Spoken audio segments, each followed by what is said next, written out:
Hey everyone, and welcome to What Did I Miss?, where today I'll be discussing and breaking down the third episode of Star Trek Prodigy named Starstruck. Yes, this is the third episode, as the first episode named Lost and Found is a two-part episode, which is common for a Star Trek series pilot, as the Next Generation, Deep Space Nine, Voyager, and Enterprise also started with two-part pilot episodes. This episode gives us our first taste of the new crew as a whole, while watching them navigate some problems that they seem to have caused themselves. Before I go too far, if you could please leave a like on the video, I would really appreciate it. It really does help my videos get out to more people. The main focus of this episode deals with the characters Dal and Gwyn, and how their attitude towards authority gets them into trouble. Dal, who has taken command of the crew, unwittingly puts the ship and his new friends at risk when he refuses to follow any type of authority and instead tries to convince the crew that they do not need anyone else. Gwyn, on the other hand, has been imprisoned in the brig because of her strict adherence to the authority of her father on the prison colony. Because she went along with her father's wishes, she has caused harm to many other beings, including individuals now on the ship with her. First seasons are always tricky, as a show tries to figure out what kind of show it is, and that is inevitably done by how the characters are allowed to develop. Even though the pilot was the length of 2 episodes, because of all the introductions and action pieces needed to get the show moving along, we did not get to spend a lot of time learning who these characters actually are. This episode was the first chance for the show to do that, and it chose to bring Dal and Gwyn front and center, as they seem to be the 2 main characters on the show. Tying into the moral of the episode, I felt at times the show felt heavy-handed in its handling of both stories, and I will explain how as I get deeper into the episode.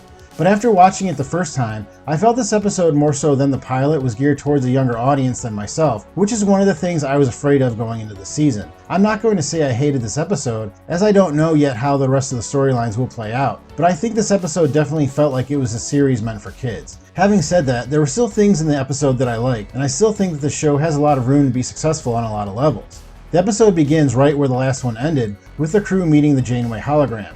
If you don't recall, the crew were able to escape the prison colony in the pilot episode after Murf, the gelatinous alien we still know the least about, engaged the torpedoes and made it possible for the Protostar to escape. In a recent video, I shared a theory I have about Murf's origin, which is that I think he may be an evolved bio-neural gel pack, used by the USS Voyager during its time in the Delta Quadrant. If you are unfamiliar with what a bio-neural gel pack is, this was a technology that replaced the isolinear chips seen on earlier vessels like the Enterprise D.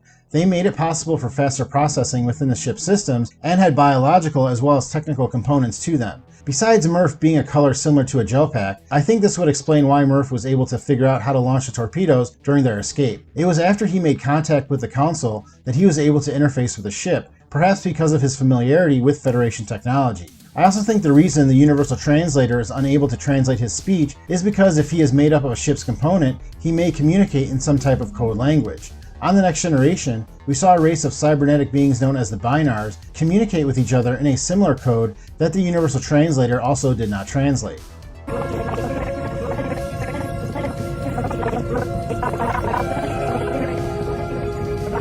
Just like in this episode on the Next Generation, since we hear the Binar's code, that would mean that the translator is unable to discern it. So if this is true about how Murf is speaking, the translator may not understand his speech to be a spoken language that it would be able to translate. If Murf were part of the Voyager, this would be an awesome callback to something that was only touched on a few times during the run of the Voyager series, and would also be a metaphor for how the vision of Star Trek has evolved through the generations. And as far as how a gel pack could turn into a sentient being, as Dr. Ian Malcolm has taught us all, life finds a way.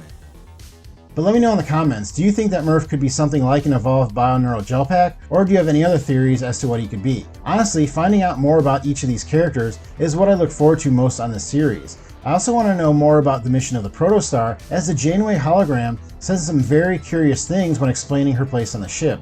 Janeway states that she is designed to help the crew on their trip back to Federation space, which would seem to confirm at least part of my theory from before the season about the purpose of the vessel. After the first trailer showed that the ship had some type of advanced engine design, I theorized that the ship was created after the Voyager returned to the Alpha Quadrant and was designed to help crews if they were ever stranded far away. Since the wormhole to the Gamma Quadrant is still presumably open outside of Deep Space Nine, the Delta Quadrant would be the place to send these types of ships. Having Janeway as the hologram also makes sense, since if this ship were to come across any cultures that the Voyager also made contact with, they would probably recognize Janeway and be more likely to help them. Also, the Alpha and Beta Quadrants are mentioned in this episode, and I just mentioned the Gamma and Delta Quadrants, the latter of which being where the series takes place. Just in case you do not understand how these areas work, here is a quick rundown. The galaxy is split into 4 quadrants, and by the time of Star Trek The Next Generation, the Federation has a large presence in the Alpha Quadrant, which is where the Sol system is and which is where Earth is, and has some presence in the Beta Quadrant, which is also where most of the Klingon and Romulan empires are, and is pretty close to Earth. The Gamma Quadrant is next to the Alpha Quadrant, and is where the wormhole outside of Deep Space Nine intersects with, and the Delta Quadrant is the furthest one away from the Alpha. If you're wondering what is in the middle, this area was the focus of the film The Final Frontier and was also known as the Great Barrier. If the Protostar was designed to save a crew in the Delta Quadrant, it would have to travel through the Beta Quadrant and almost definitely be found by the Romulan and or Klingon Empire. Or it would have to travel through the center of the galaxy, which would be further and produce a subpar, sometimes confusing movie. Like the characters, I look forward to understanding more about the purpose of the ship and how it could get to this area of the galaxy. The Diviner was certainly looking for it, and after seeing him blast off with his own ship from the colony in this episode, we know at least that he did not need the Protostar to get off the prison colony. One character that I think this episode did help develop well is Rok-Tahk, especially in the scene in the mess hall in which she does not know any other food to order than what she has been fed all her life. This was a great way to characterize her as a fish out of water, who is perhaps even more so than her new comrades, as she does not know any other life than servitude. I also feel like more so than any other character, she acts most differently than how she looks, which adds another endearing quality to her. As we get into the story, one thing that I thought came out of nowhere was Rok-Tahk's attitude towards Gwyn. It is understandable given Gwyn's role on the colony, but I felt that the way Rok-Tahk reacted in their fight was unearned, given what we know so far about the characters. We may learn in future episodes that these two characters do have a past on the colony, which would make their conversation in the brig and their ensuing fight make more sense. But to me, I think it was just created to allow for Gwyn to show remorse for her role in these kids' abduction and imprisonment by the end of this episode. I mean, Gwyn is a party to child slave labor, and now she's flying around with a bunch of kids that were her father's slaves. So for her to feel like she is a part of the crew, she is definitely going to have to show that she feels guilty for her part in it all. I just wish that we would have seen some setup before this of these two characters being in a scene together back on the colony, because I think that it would have made their moments together in this episode carry more weight.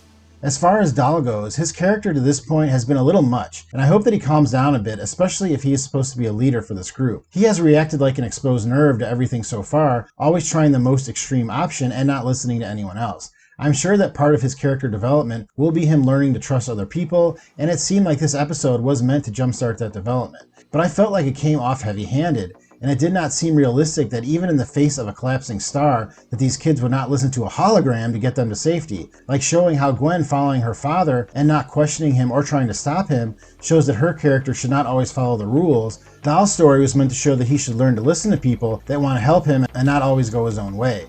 The moral is to show that both need to moderate how they handle situations, but to me, it just felt very on the nose and did not do much to develop the characters in a natural way. Maybe if the final scene would not have resulted in them flying into a dying star, it would not have felt as ridiculous, but both A and B plots to me felt a bit rushed in this episode.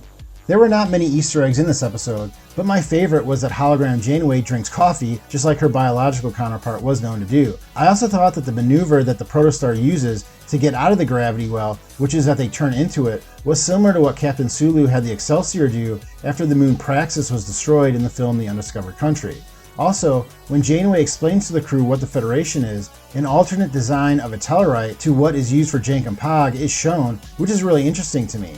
Since the design of the Tellarite has been changed so many times, I wonder if the series is going to state on screen that Tellarites look different due to where they are born on their planet or some other reason.